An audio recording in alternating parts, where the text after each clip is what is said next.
Sistem peredaran darah kelompok 9. Berapa denyut nadi Anda? Untuk memeriksa denyut nadi Anda, letakkan ujung jari telunjuk dan jari tengah Anda di pergelangan tangan Anda. Rasakan denyut nadi Anda dan hitunglah ketukan selama 15 detik. Kemudian kalian angkat itu dengan 4. Untuk mengetahui berapa kali jantung Anda berdetak dalam 1 menit, dari mana denyut nadi Anda berasal? Hari ini kita akan melakukan sistem peredaran darah, yaitu struktur jantung dan struktur vena dan arteri, peredaran darah besar dan darah kecil, serta pembuluh darah arteri dan vena. Sistem peredaran manusia fungsinya untuk menyangkut darah, oksigen, dan nutrisi ke tubuh. Bagian utamanya memiliki 3 bagian utama, itu jantung, pembuluh darah, dan darah. Struktur jantung. Jantung adalah organ vital dari sistem peredaran manusia, dan strukturnya terdiri dari beberapa bagian penting, yaitu atrium kanan, atrium kiri, dan ventrikel kanan dan ventrikel kiri. Jantung. Mari kita periksa bagian darah yang mengalir melalui jantung. Dari tubuh bagian atas, pertama kali, atrium kanan mengambil darah yang membawa ke karbon dioksida. Yang kedua, darah diperas ke vertikal kanan dan dibawa ke paru-paru, di mana oksigen mengganti dengan karbon dioksida ke paru-paru bagian kiri.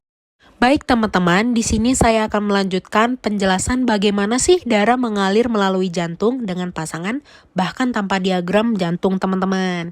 Nah, sebelumnya saya akan menjelaskan apa sih itu darah.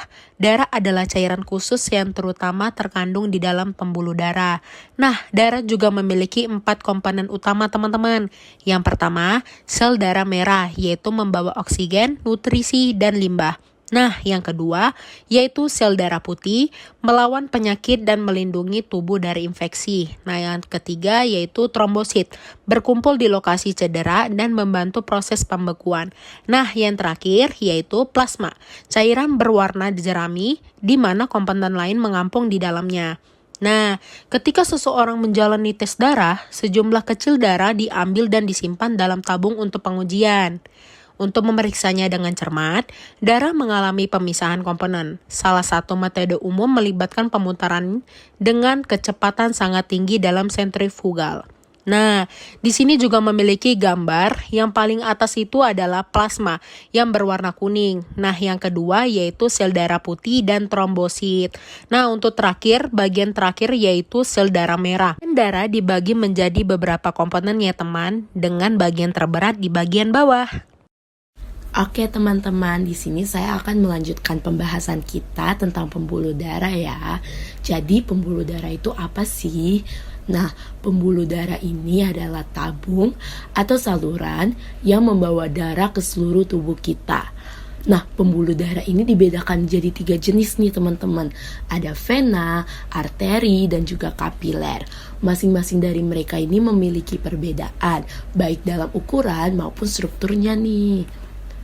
Di sini saya akan menjelaskan lebih detail lagi nih tentang perbedaan 3 jenis pembuluh darah. Kita mulai dari arteri ya. Arteri ini memiliki dinding paling tebal dari ketiganya, sehingga memungkinkannya untuk menahan tekanan tinggi yang diciptakan oleh jantung. Yang kedua itu ada kapiler. Kapiler ini memiliki dinding tertipis yang memungkinkan zat-zat seperti oksigen dan gula melewati dindingnya, baik untuk masuk ataupun keluar dari darah. Yang terakhir itu ada vena. Nah, vena ini dia itu pembuluh darahnya itu kurang berotot. Jadi dia jenis pembuluh darah yang kurang berotot dan melar daripada arteri nih, sehingga darah mengalir melaluinya dengan tekanan rendah. Ini juga memiliki katup khusus yang membantu darah mengalir hanya ke satu arah. Nah, Selain itu, setiap jenis pembuluh darah juga memiliki peran yang unik nih dalam peredaran darah. Pertama dari arteri ya. Arteri itu dia itu dapat membawa darah dari jantung nih teman-teman. Sedangkan kapiler dia itu membantu dalam pertukaran zat antara darah dan jaringan. Dan yang terakhir itu ada vena. Vena ini dia itu membawa darah kembali ke jantung.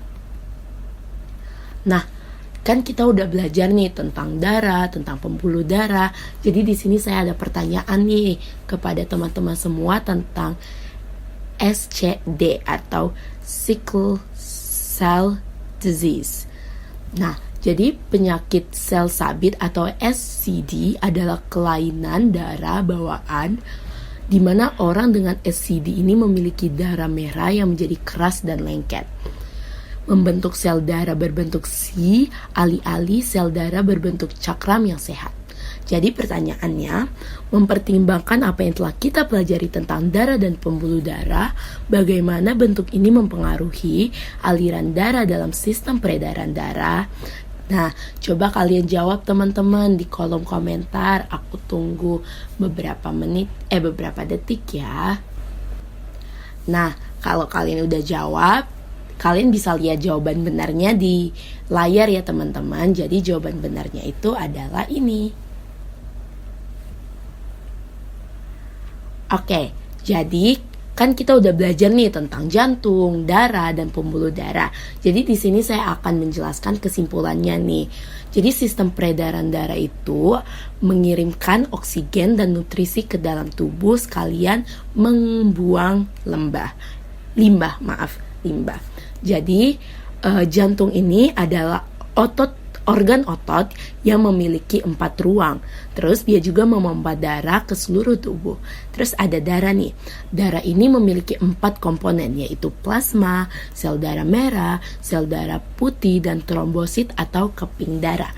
Fungsinya itu membawa oksigen, nutrisi, dan limbah. Terus yang terakhir tadi tuh yang sudah saya jelaskan ya, pembuluh darah. Pembuluh darah ini memiliki 3 jenis nih teman-teman. Apa aja coba? Ya benar, ada arteri, vena, dan kapiler.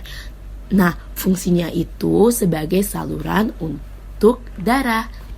Jadi, sekian presentasi atau